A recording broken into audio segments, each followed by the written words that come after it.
காஞ்சிபுரம் மாவட்டம் ஸ்ரீபெரும்புதூர் அருகே வளத்தாஞ்சேரி பகுதியைச் சேர்ந்தவர் பாளையம்.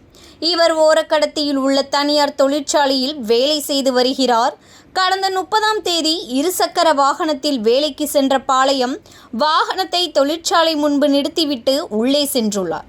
பின்னர் வேலையை முடித்துவிட்டு வெளியே வந்து பார்த்தபோது இருசக்கர வாகனம் திருடப்பட்டு இருந்தது தெரிய வந்தது. இது குறித்து அவர் ஓரக்கடம் போலீசாரிடம் புகார் அளித்தார். அதன் அடிப்படையில் சிசிடிவி காட்சிகளை ஆய்வு செய்ததில் 3 பேர் இருசக்கர வாகனத்தை திருடி சென்றது தெரிந்தது.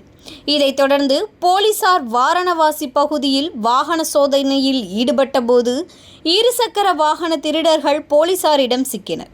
வாகன திருட்டில் ஈடுபட்டதாக வாலஜாபாத் வெண்குடி பகுதியைச் சேர்ந்த இளையராஜா, முத்துக்குமார், அஜய் ஆகிய 3வரையும் கைது செய்தனர்.